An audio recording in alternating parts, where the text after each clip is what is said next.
This is the Relevant Podcast.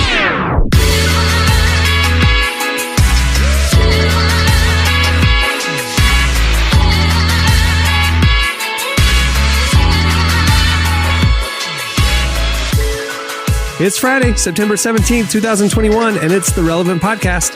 Here in Orlando, I'm your host, Cameron Strang, and joining me from Loverland, Virginia, is Jesse Carey. Hello, hello. From Nashville, Tennessee, artist, producer, mogul, Derek Miner. What up? And sitting in for Jamie today, joining us once again, our friend, counselor, author, speaker, Kristen Howerton. Hey. Hey, guys. Welcome back. We love having you on. Thanks for filling in today. How's California? Well, I love being with you guys. It's always fun.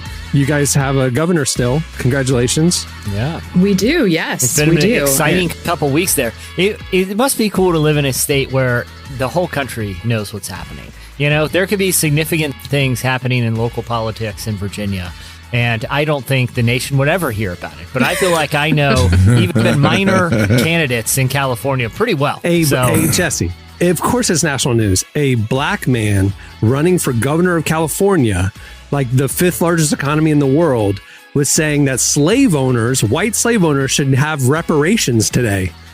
This week. Yeah. Of course it's going to make national news. I don't know what was going on over there. Crazy times we live in. Listen, have y'all ever watched the show Boondocks? Yeah. Yes, my kids love that show. Yeah.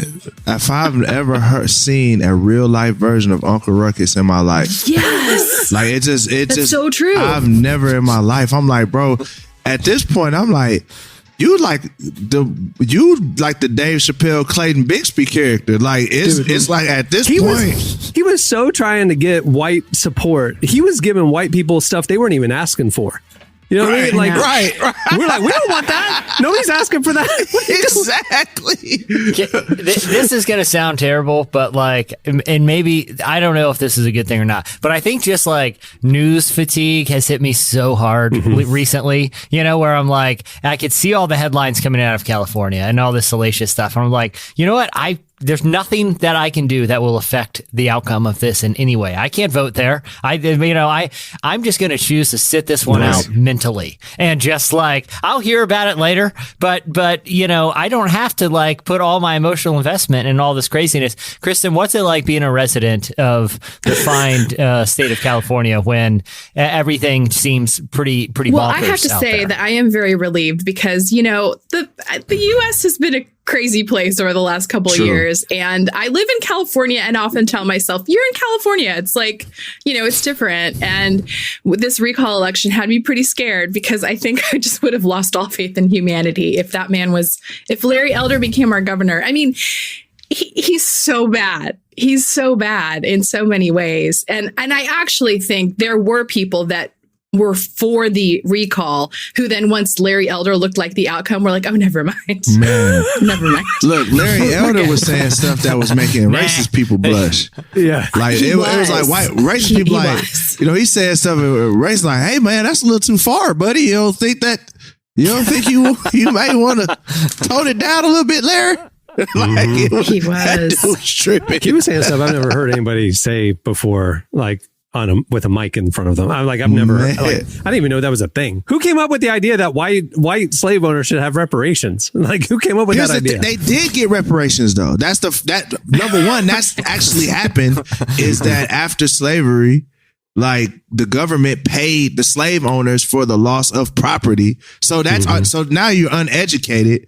And on top of that, it's like, dog, you black, bro. Like it's like, bro, this not gonna help you. This is a pick me situation. You like pick me, please. It's like, bro, nobody wants someone that will disrespect themselves to a level like that. I mean, I don't know if you want to be around people that will want you to disrespect yourself like that. You know. But that's what's sad about the whole scenario is there were so many Republicans in my state that were like, well, look how unracist I am because I'm going to vote for a black guy. And like, but the person that you guys have picked is like actively saying racism is over. I'm sorry. I have 2 black kids in California. It's not over here. Man, fact. Still dealing with it. Yeah. Just bizarre.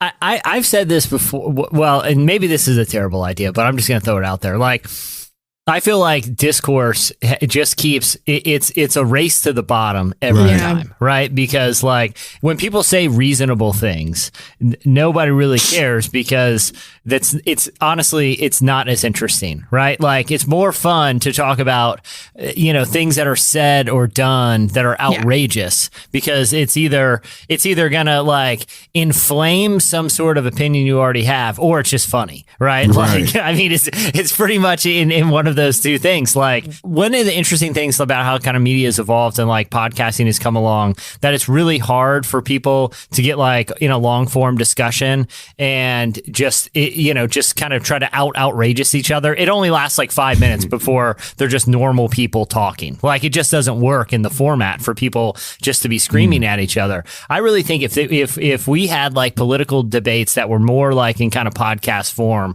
I honestly think you would get people having real conversations about issues instead of just saying inflammatory things to try to get news coverage. Because the reality is like some of these candidates just want coverage and don't care if it's good or bad because ultimately people are going to vote for whoever has an R or D beside their name. And so name recognition is important. So they're going to say outrageous things, whether it's negative or positive, where if you had people just dialoguing and actually talking like humans, I think it would subvert a lot of this, Yeah. And Larry Elder, he is a provocateur. I mean, that's his whole thing. He's always been saying outrageous things for press. Kind of like forever. Jesse.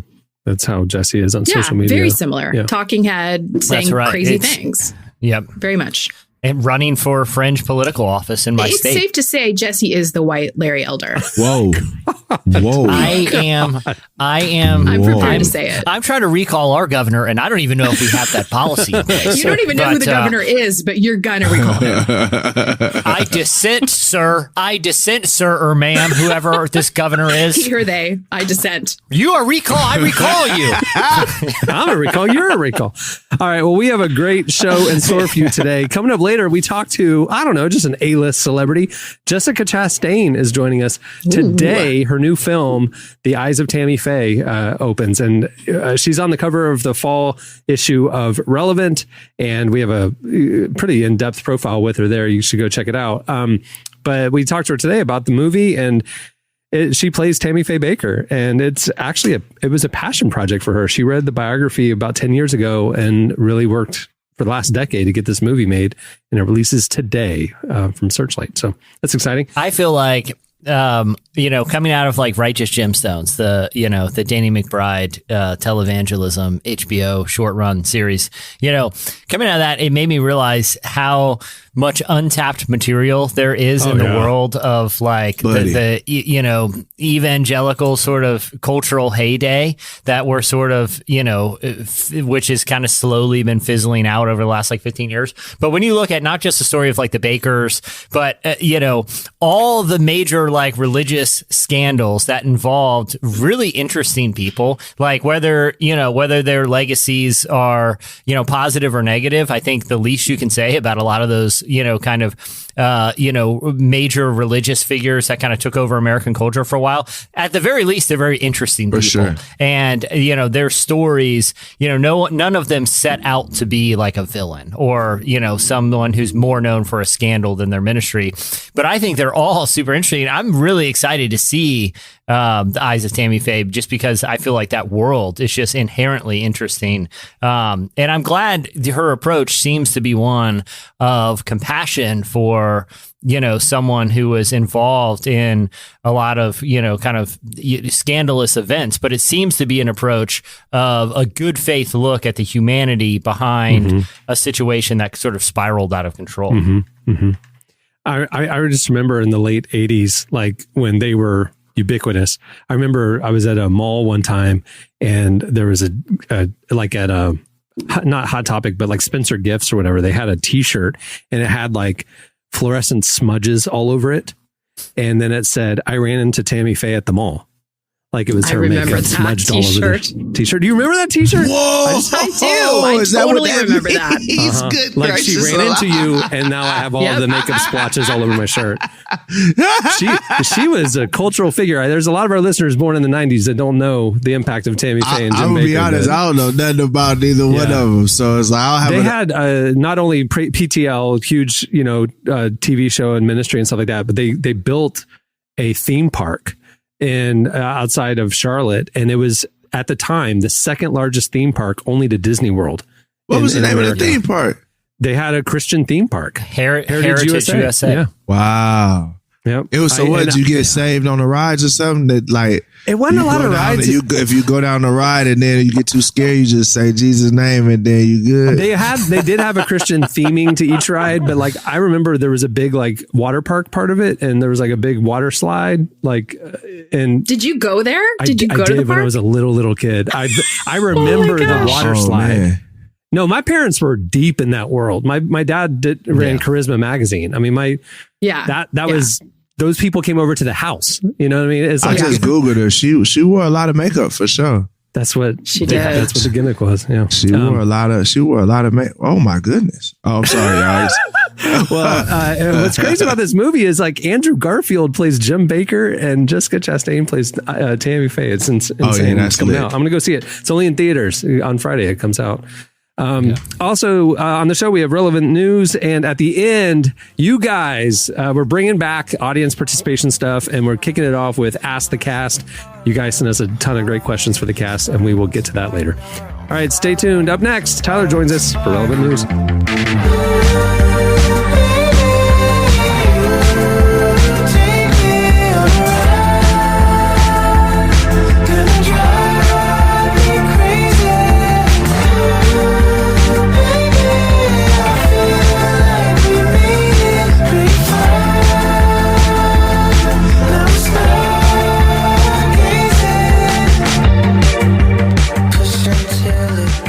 You're listening to The Neighborhood. The song is Stargazing.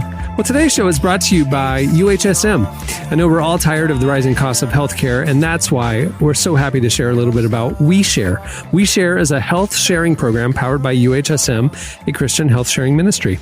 Health sharing is not insurance. These programs are member-based fellowships where faithful people exercise their right to take charge of their own healthcare.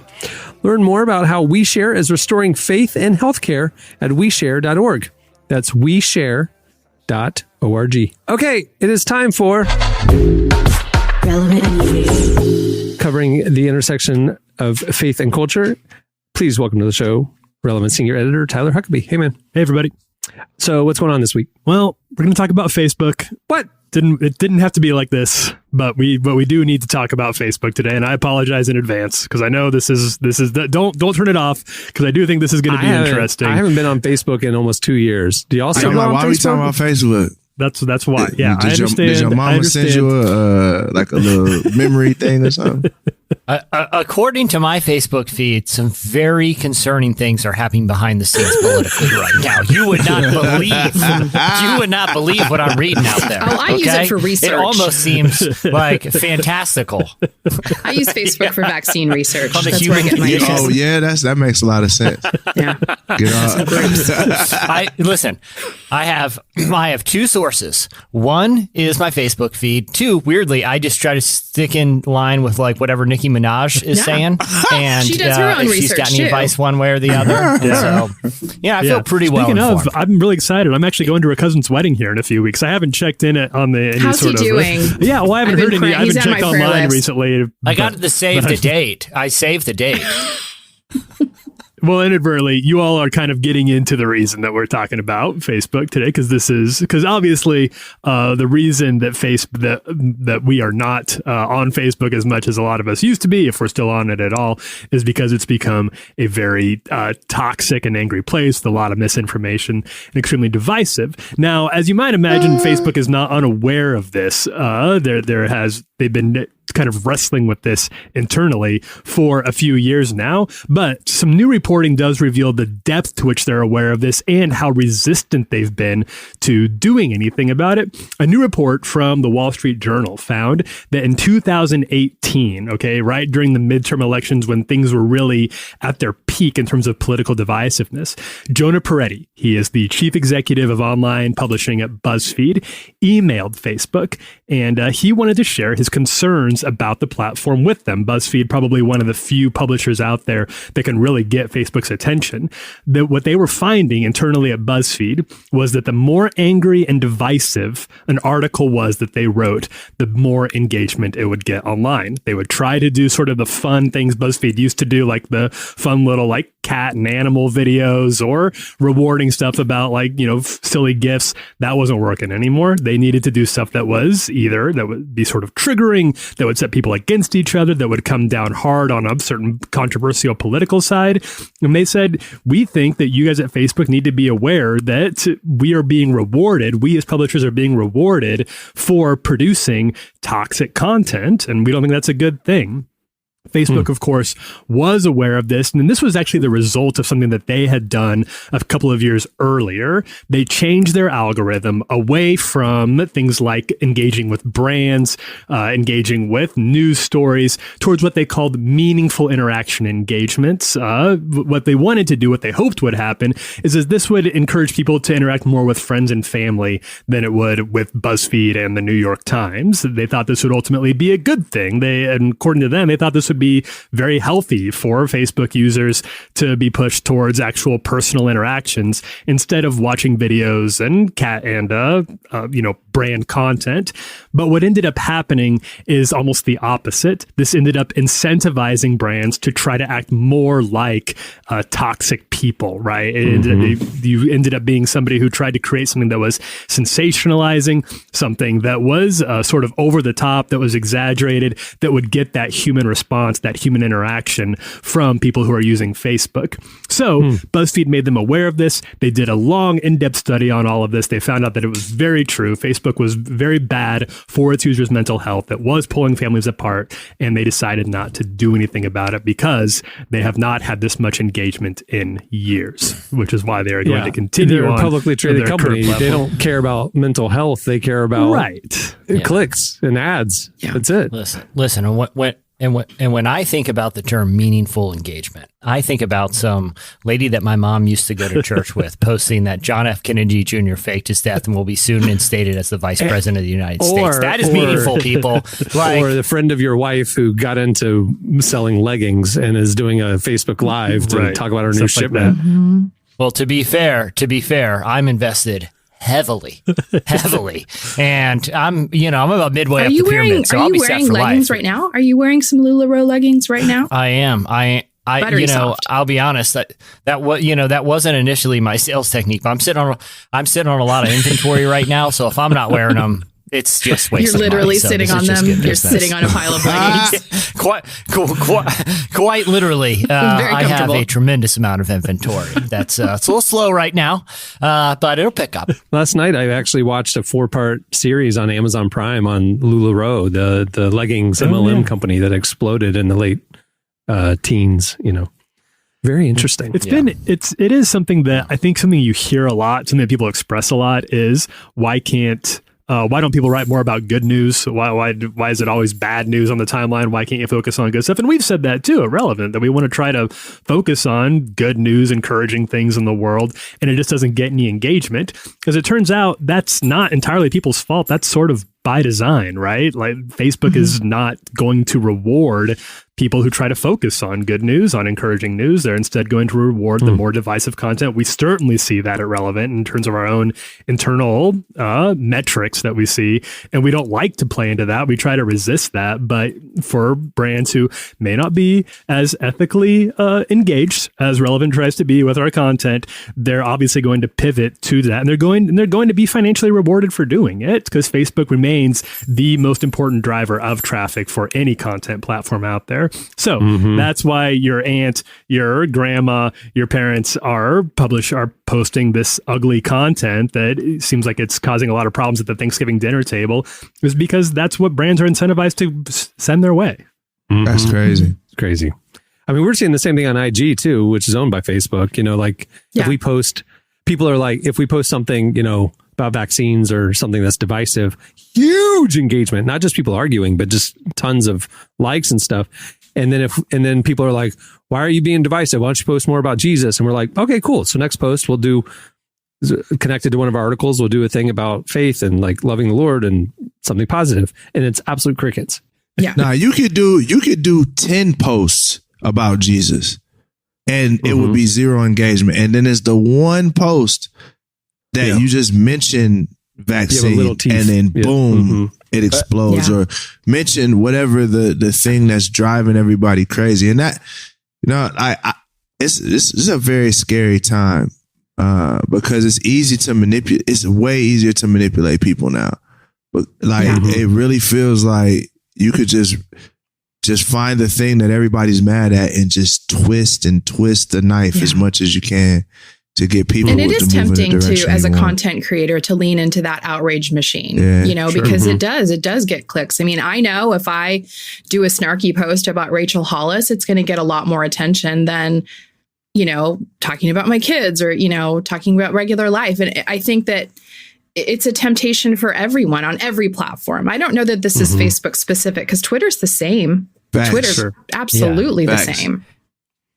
Well, and that's the other, and this might be a kind of an unpopular thing to say, but like how much of this is the fault of algorithms that are, created and maintained by nefarious, social media conglomerates, and how much of it is those algorithms just highlighting the human behavior, right? Yeah. I mean, there's a reason that even before digital technology, what they try to sell for you while you're checking out at the grocery store isn't copies of the Wall Street Journal and the New York Times. It's a Us Weekly with, the promise of salacious photos and gossip, or prior to conspiracies being on the internet, they were right there, like, hey, Bat Boy or whatever. Yeah. And it's like, and they put it in the most high visibility spot. Whatever happened to Bat Boy? Like he had a good run there before the internet. He had a real he had a real turned into Batman. He was doing great.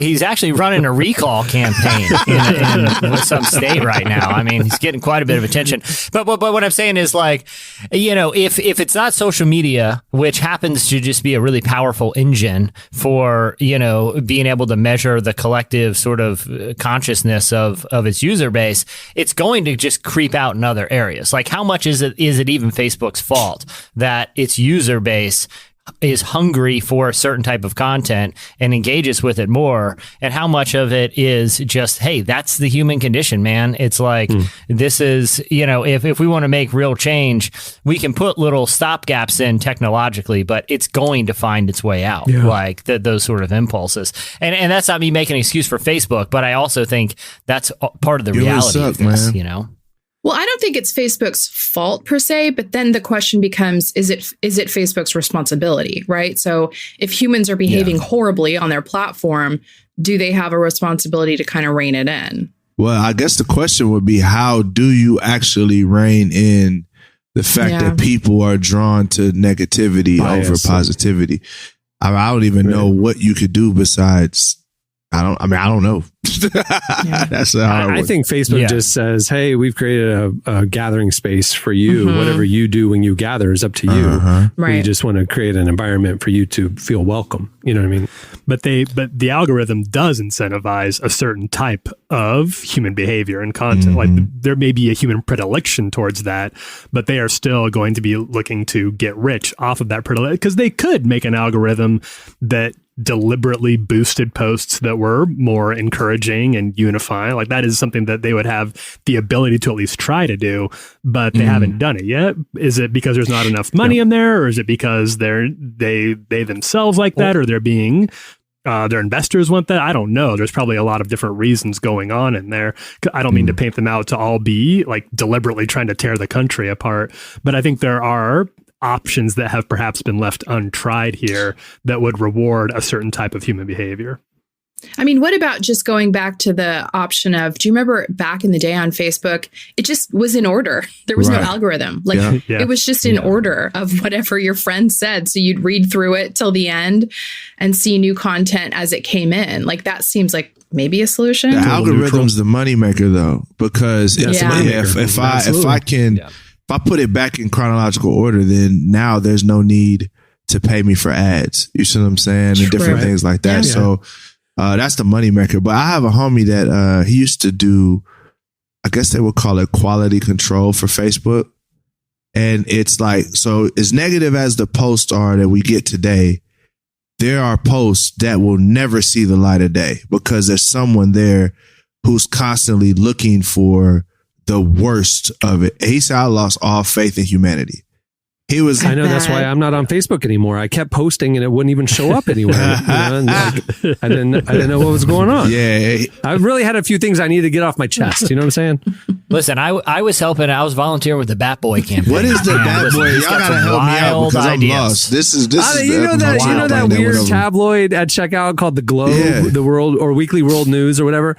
Like the one tabloids have like celebrity gossip.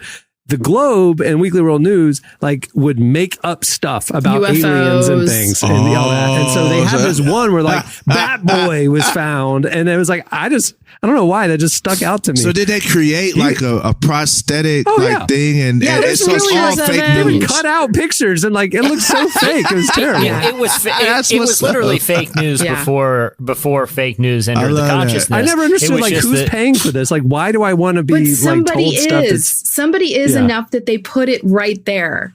So it was selling. That's what's so frightening. And I think it's the same principle, right? Because like it's drive by, it's impulse trying to eyeball shopping. Mm-hmm. I mean, really, it's like, okay, let's put something in a high traffic area that people are going to see, and hopefully on an impulse they'll either click or pick this up. It's the same kind of thing. They're tapping into kind of the dark id of the American consumer, but with Facebook I can click around on weird links with some anonymity where I don't have to be seen at the checkout counter with the Bat Boy. The Bat Boy. This is the craziest thing I've ever seen in my life. Watching Derek see Bat Boy for the first time is the best thing I've seen all week. My favorite thing about this podcast is every week Derek finds out something else that white people do that he didn't know about. And Jesse was giving a very thoughtful, for people who can't hear us listening to this, Jesse was giving a very thoughtful response here. I happened to text to the group chat a picture of Bat Boy from the tabloids, and Derek almost had a heart attack. He's losing it. It's just because the thing is, I'm thinking to myself, there's no way possible that someone would see this and believe that this is true. Yeah.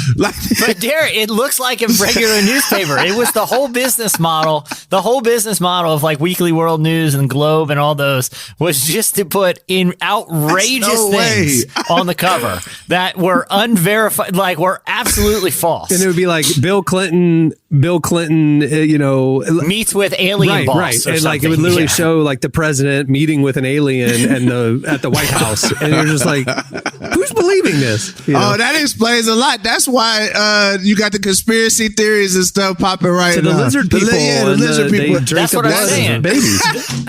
Wow. That's what I'm saying. It's not that far removed from what we're seeing now. It's just like the delivery mechanism for this type of content has just gotten way better. Right. I mean, that's what it is. Like the impulse for people to want to read this stuff has always been there. There was entire businesses. But you used to read it in your living room alone, and now you read it and then you post it on Facebook and it... Well, now think about it though. Before you had to buy it and go through the shame of I enjoy this. Now you can just like it's on your phone. Shame. There's no shame. There's no shame.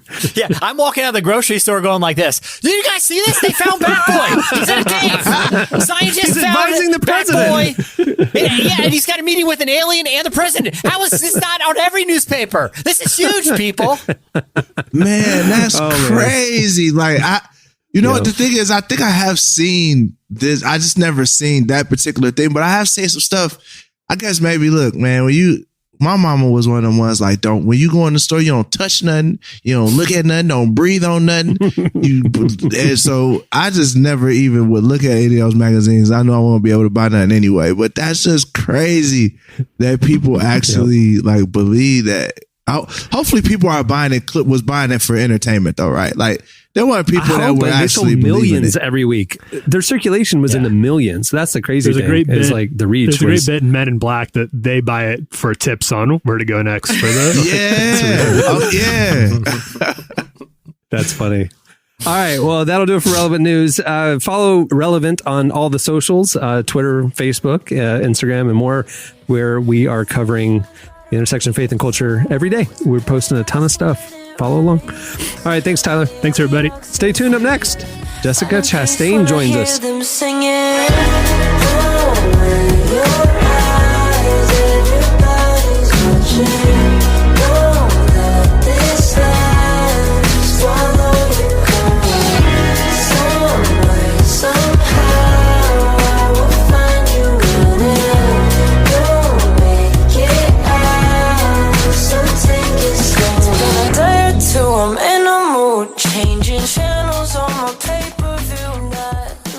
You're listening to Dab Never. The song is funky.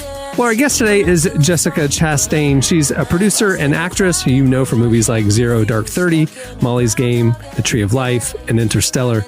And as of today, you'll know her as Tammy Faye Baker in The Eyes of Tammy Faye, which opens today. Jessica recently spoke to our very own Tyler Huckabee about the infamous Tammy Faye, why her story stuck out to her, and why Jessica feels we don't quite understand Tammy Faye. Here is part of our conversation with Jessica Chastain.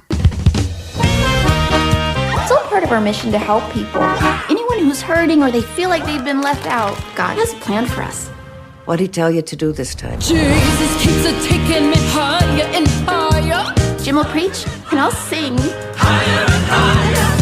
God does not want us to be poor. Wonderful, a pleasure. Now God has a voice in this fight. I was on the press tour for Zero Dark 30.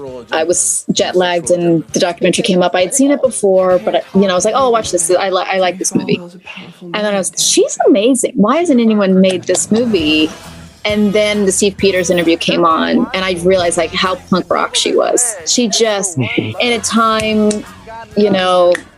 before anyone's really talking about AIDS, she was bringing someone on who was struggling with their diagnosis and getting treatment for AIDS, and then also talked about what it meant for him to be homosexual in the United States. It was like shocking that this televangelist did this, especially in this world that was just like mostly, it was controlled by white men.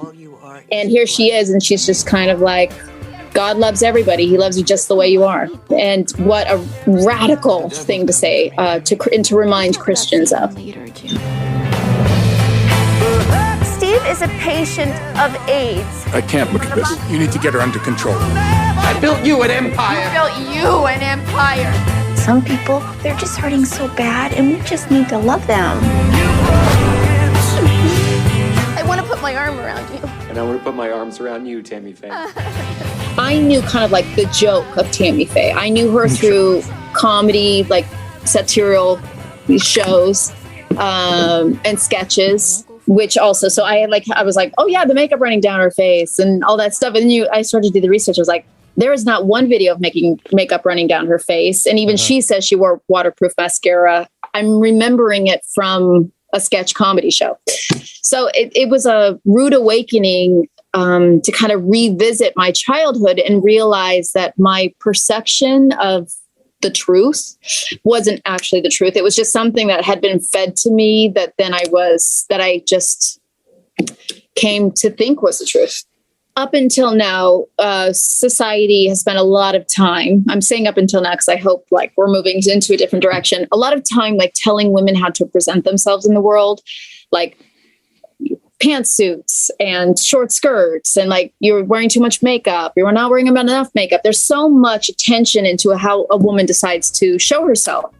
And there was a fearlessness that Tammy had. She was such a creative person, but she also was like larger than life. And she took up a lot of space. Her voice took up a lot of space, her mannerisms, her comedy, like her singing, like her makeup, her costumes, everything was just loud. And I think in society, a loud woman was a woman that you really had to contend with. And so that was threatening, I think, to certain groups.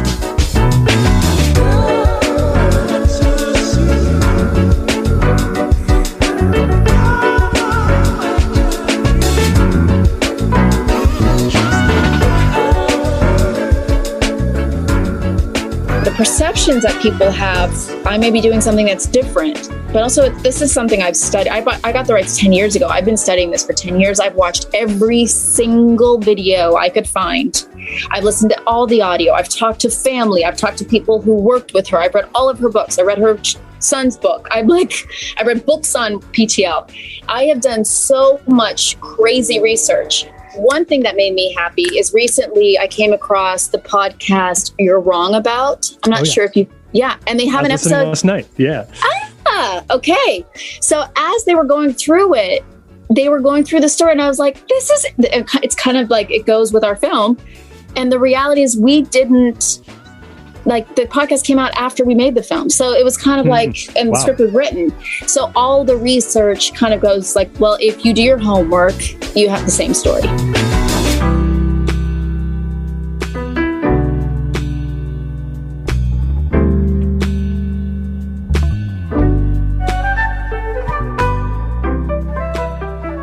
There was something, and that's at the end of our film, and it's actually taken directly, these are her exact words from something that I had seen her do when she was preaching. And she said, she's talking about the grace of God.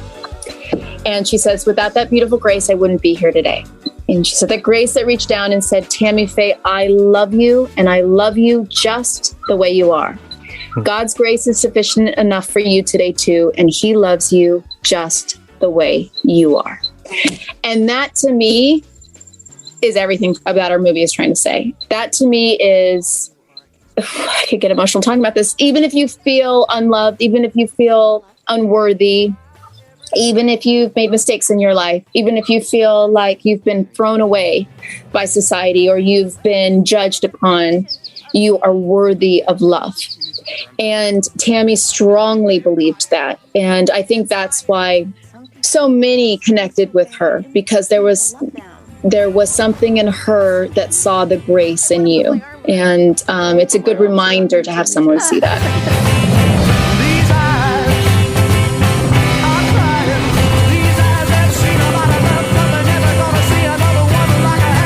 I won't go forward looking in the rear view mirror of my life. This is who I am.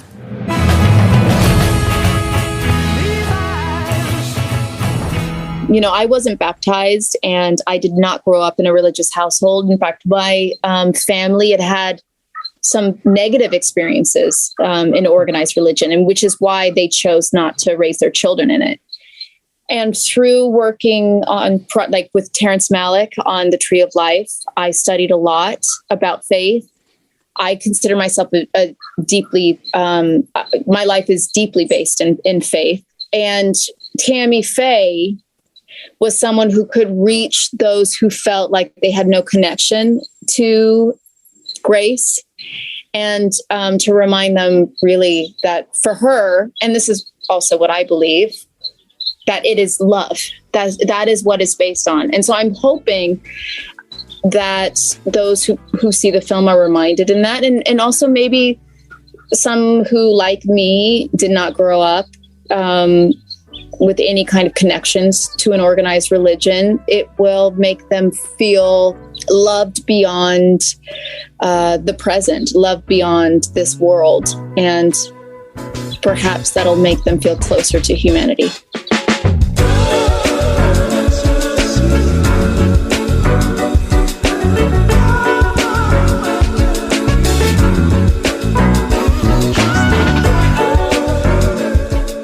That was Jessica Chastain. Make sure to go check out more of our conversation with her in the newest issue, the fall issue of Relevant Magazine. It's available right now at relevantmagazine.com, ad-free, thanks to the support of UHSM. Okay, stay tuned. Up next, we're answering your questions and Ask the Cast. It's a little fun, stupid, like really dumb. Perhaps it's pieces of gum before I get home, 'cause we do it so well. Yeah, I know they'll never tell.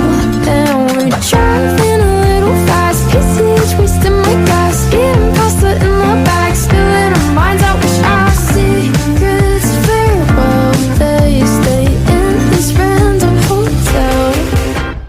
You're listening to Claire Rosencrantz. The song is Hotel.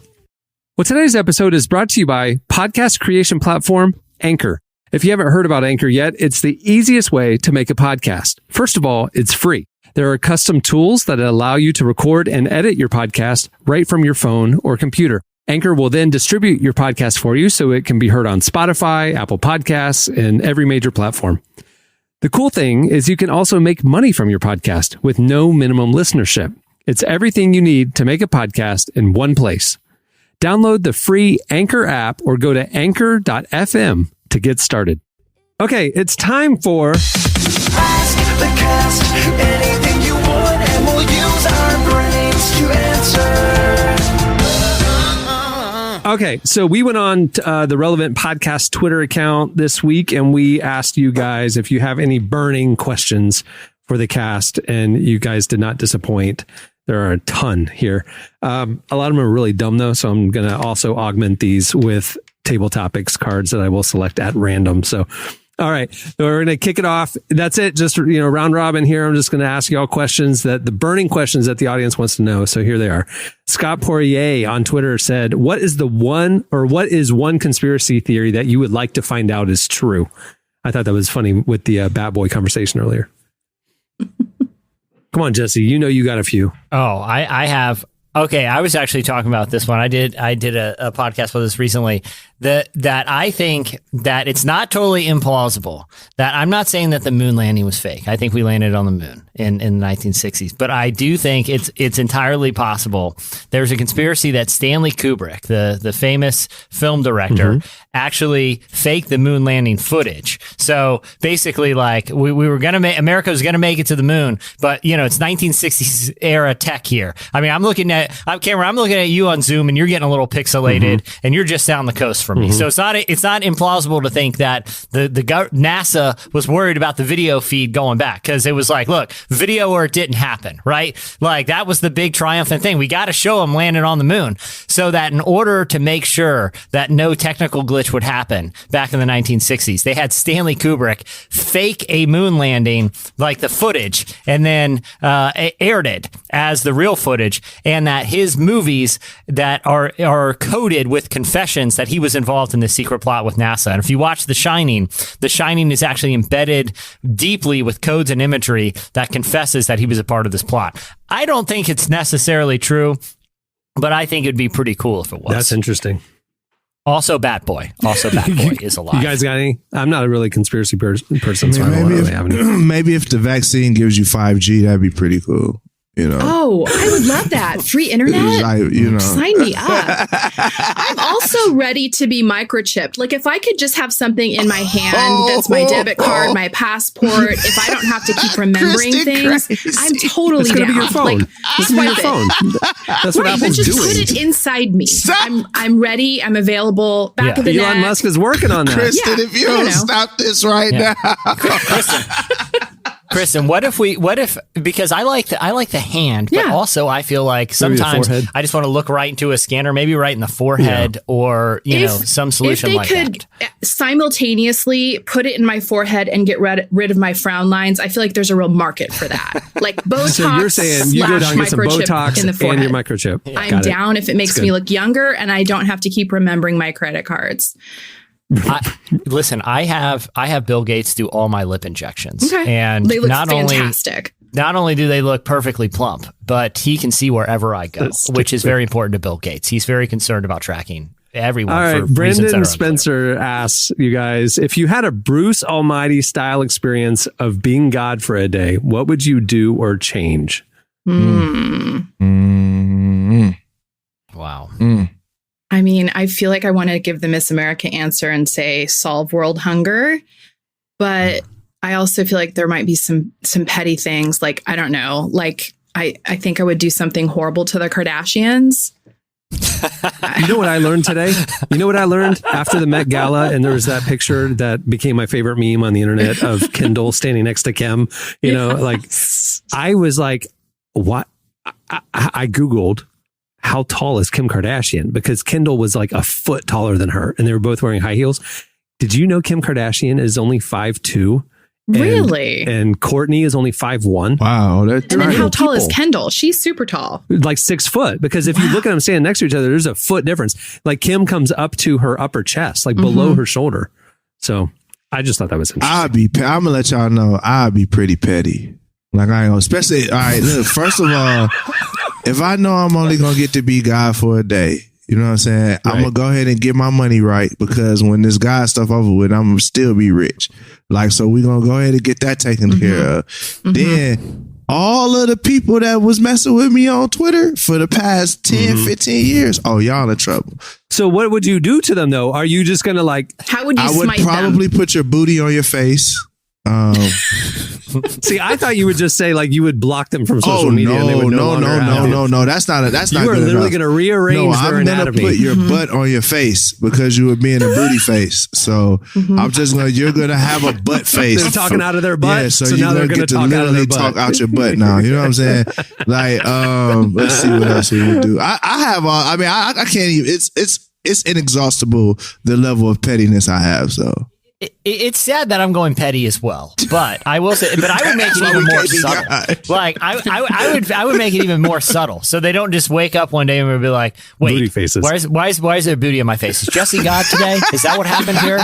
Yeah, because that sounds like something. No, Derek Miner's in charge. Oh man, I would make sure that their both feet grew like 8 foot sizes over the course of 2 months, unexplained. Like their feet just went through a growth spurt, and they're like, "What the heck's going on here? My feet are naturally just getting giant and I have no shoes." And I would like pause the growth at different periods. So once they bought new shoes, then they would just keep growing. Yes. And I would make them just continually buy shoes Jesse, until their feet look like scuba flippers. Describing being a parent of an 11-year-old boy. That is literally happening in my life right now. That is my life. It's a real pain.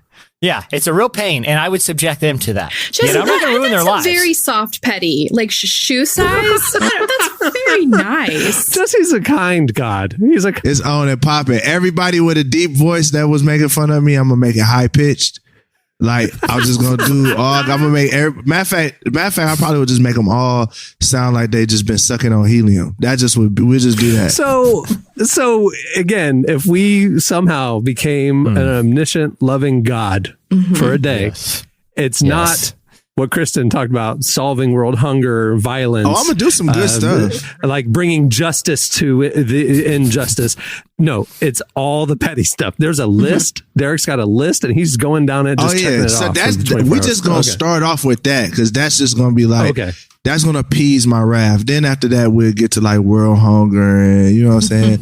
You're starting with the petty. I thought you were saying petty. Though. I gotta start with the petty. Just get it out of the system. Then we'll fix some other stuff. But for right now though, like I was just letting y'all know, man.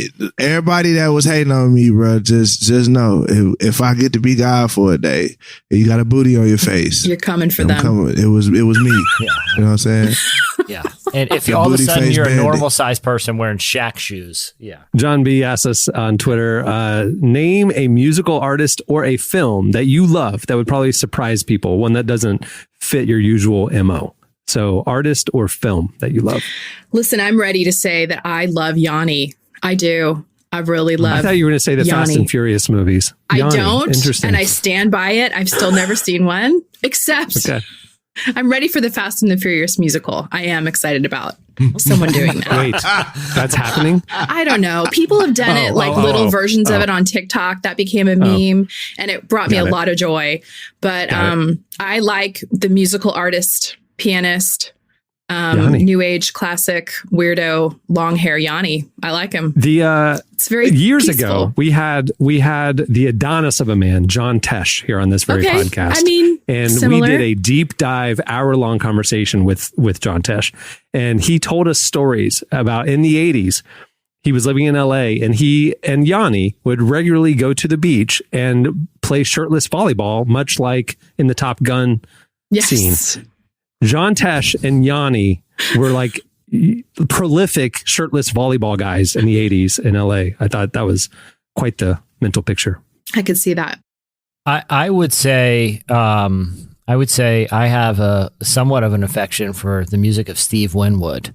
Back in the High Life again. I mean, if you hear Higher Love right now, bring me a higher love. It's just a banger. Yeah, it it's still a banger slaps. for sure. It's hard to feel bad when that song comes on, and here's another one. I know this isn't cool at all, but I was just doing the Amazon Prime scrolling the other night and was just like, I just want to watch something I haven't seen in a long time. And I watched the film You, Me, and Dupree, where Owen Wilson plays an unwelcome house guest of Kate Hudson and Matt Dillon. Guys, the movie still holds up. It was still a feel good. You felt good for Dupree the whole time. I can't watch it because I know what happened in Owen Wilson's life when that movie came out. Like, that was when he was very depressed and attempted suicide and stuff. I didn't know it's that. Like, it's tough for me to separate Doesn't that bother movie Jesse. from. Yeah. It's so great Listen, that he's back. He's doing great. Yeah, he's doing great. Lucky. And, and it's just a feel good movie. And, it's one of those things where it's not a very cool movie to say. But what are you talking about? sure, It's why like not? a comedy. That's not like shocking. I mean, your Steve Winwood thing's pretty good. Derek, what about you? Something that you love that people would be surprised. I can't think of anything. Like, I'm thinking about music. You're just on brand all the time. Well, I guess I would assume. Well, I don't know. Relevant people probably don't really know much about my musical taste, but I literally love all music. Like, I can't think of a genre that you'd be like, oh, if it's dope.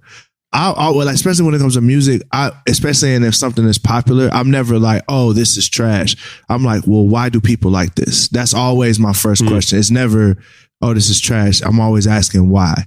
When it comes to like movies and stuff, I don't know. Let me think. Is there any movie that I like that people wouldn't think I like? I was going to say Pineapple Express, but I'm like, people know I would like something like that because it's just... there's no shame in that. I can't think of anything safe like that's like a guilty pleasure. I really can't. All right. So there's a lot more where that came from, but I'm going to throw one or two table topics in the mix here. We got a couple minutes left for this segment. What's the most difficult thing about getting older? Most difficult thing about getting older? Losing weight. Oh. I'm trying to tell you that. Like, man, I used to be able to cut weight so fast in my younger years. Now it's like, dang, boy, you gotta do. It's crazy. I look at a donut and I gain 10 pounds. It's crazy. Yeah. I can basically eat kale and dust if I want to fit in my jeans. That's the end. Kale and dust. Or Have you ever seen dust under a microscope? No. Is it disgusting? You said delicious. It's all microorganisms and dust I'll eat mites it and right just now. nasty. How many calories does it have? Right. Well, none, because Is it the filling? animals that you're putting in your body will give you taste. Can we put hot sauce on it is the question. I'll say this. The hardest part of getting older for me, it just kind of kicked in the last month after me and Derek kind of had a little dust up, and my feet have been growing at a tremendous rate. And I've had to rebuy shoes 3 times. And I don't know if it's just an age thing, but I'm wearing size 19 right now, guys. Is this all happening for you too? Yeah, because it's just aging, it's totally man. normal. That's what happened to Ronald McDonald. He was a big You fat guys- liar, and then vengeance. I right now am wearing a brace on my wrist because I sustained an injury from clicking my mouse. So that's a fun thing about You have aging. carpal tunnel? Yeah. I have carpal tunnel. I wake up and my feet hurt. My feet hurt from sleeping. Like, that's how I'm. Like, Yo, it's that's a not even like fact. these are sports injuries. That's a Like, fact. my body just hurts from life. That's fact. I can't read a restaurant menu without glasses on. Yeah. Like, my body's breaking down. Kristen, that's Oh, that's no. a fact. My knee just started hurting out of nowhere one day. I'm just like, what happened? What I ain't is even that? did nothing. I'm just walking around the house. I know. Derek, I had random knee pain one time, and it was persistent. I went to the doctor. You know what they diagnosed me with? I'm scared. This housemaid's knee. Yeah, you have housemaid's knee. Oh, well, that's the injury that I was that makes me What feel is great. that? Then one time I hurt my thumb.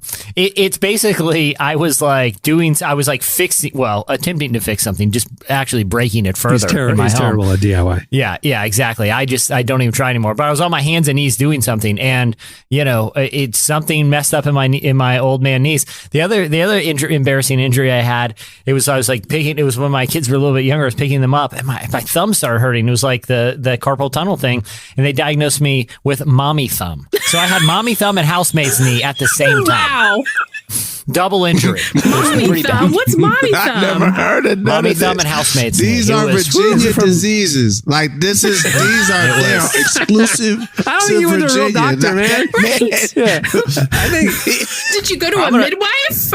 I think that was like Grandma Clampett from the Beverly Hillbillies, like diagnosing you. Yeah. No, hey, look, I'm gonna send you guys links, and you can mock me all you want, but these injuries are my cross to bear. Okay, we all get by in life. we all have to get by in life with our ailments, and I happen to have the two horrible diseases of mommy thumb and housemates knee. So I'm glad you're bringing awareness to mommy's thumb. That's important. Like, let's Hashtag reduce awareness. the stigma. Absolutely. Yeah, it really. Yeah, I ran 3 marathons to raise money for this, and despite a flaring housemate's knee. So there you go, Lance Armstrong. So, all right. Hey, strong, baby. I ain't never heard We of appreciate everybody who sent in questions. We'll do this again. Yeah, there's a lot. If you guys want to go just play along at home, just go look at the Relevant Podcast Twitter account. There's a lot of great questions in the replies there. All right, that'll do it for Ask the Cast. Ask the cast anything you want, and we'll use our brains to answer. Before we wrap things up today, I want to thank Jessica Chastain for joining us. Like I mentioned earlier, make sure to check out the full feature we have with her and more of that conversation in the fall digital issue of Relevant. It's available for free and ad-free thanks to our sponsor, UHSM. Also, a little other housekeeping. We'll keep you in the loop. As you know, if you've been listening along the last couple of weeks, we are now twice a week. We are back to twice a week, every Tuesday and Friday. Look for a new episode of the Relevant Podcast. Help us spread the word. We'd love to hear from you, hear your feedback, hear your reactions on social media. Make sure to tag us, tell your friends. Also, head over to relevantmagazine.com and check out the rest of what's happening in the fall issue of Relevant. It just came out.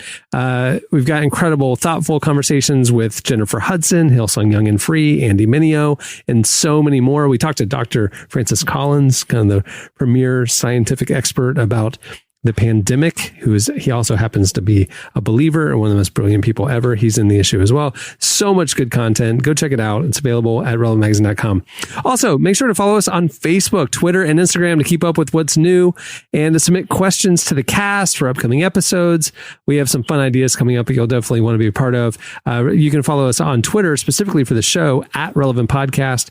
And then it's at Relevant and at Relevant, I believe, on Facebook as well, at Relevant Magazine on Instagram. If you want to stay in touch with what's going on at Relevant and don't have time for all that social media stuff, you just want the best of the best, right there on the Relevant homepage, you can sign up for our daily newsletter where we bring you the top 5 trending stories every morning from Relevant. It's one way to keep in touch and make sure you don't miss a thing. On that note, we'll wrap it. I'm Cameron Strang. I'm Jesse Carey. I'm Derek Miner. I'm Kristen Howerton. And we will see you on Tuesday. Have a great weekend, everyone.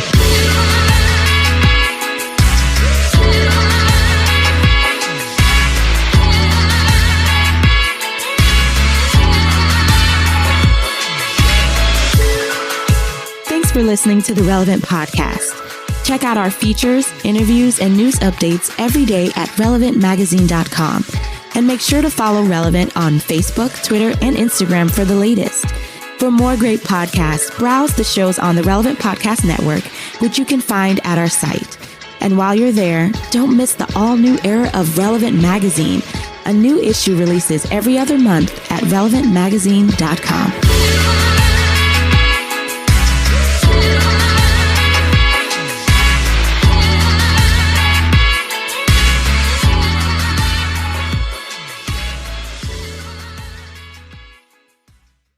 Did you guys see this? They found Bat Boy. He's in a cave. Relevant Podcast Network. Time is precious, and so are our pets. So time with our pets is extra precious. That's why we started Dutch. Dutch provides 24/7 access to licensed vets with unlimited virtual visits and follow-ups for up to 5 pets. You can message a vet at any time and schedule a video visit the same day. Our vets can even prescribe medication for many ailments, and shipping is always free. With Dutch, you'll get more time with your pets and year-round peace of mind when it comes to their vet care. Go to Dutch.com to get vet care that is always there for just $92 a year.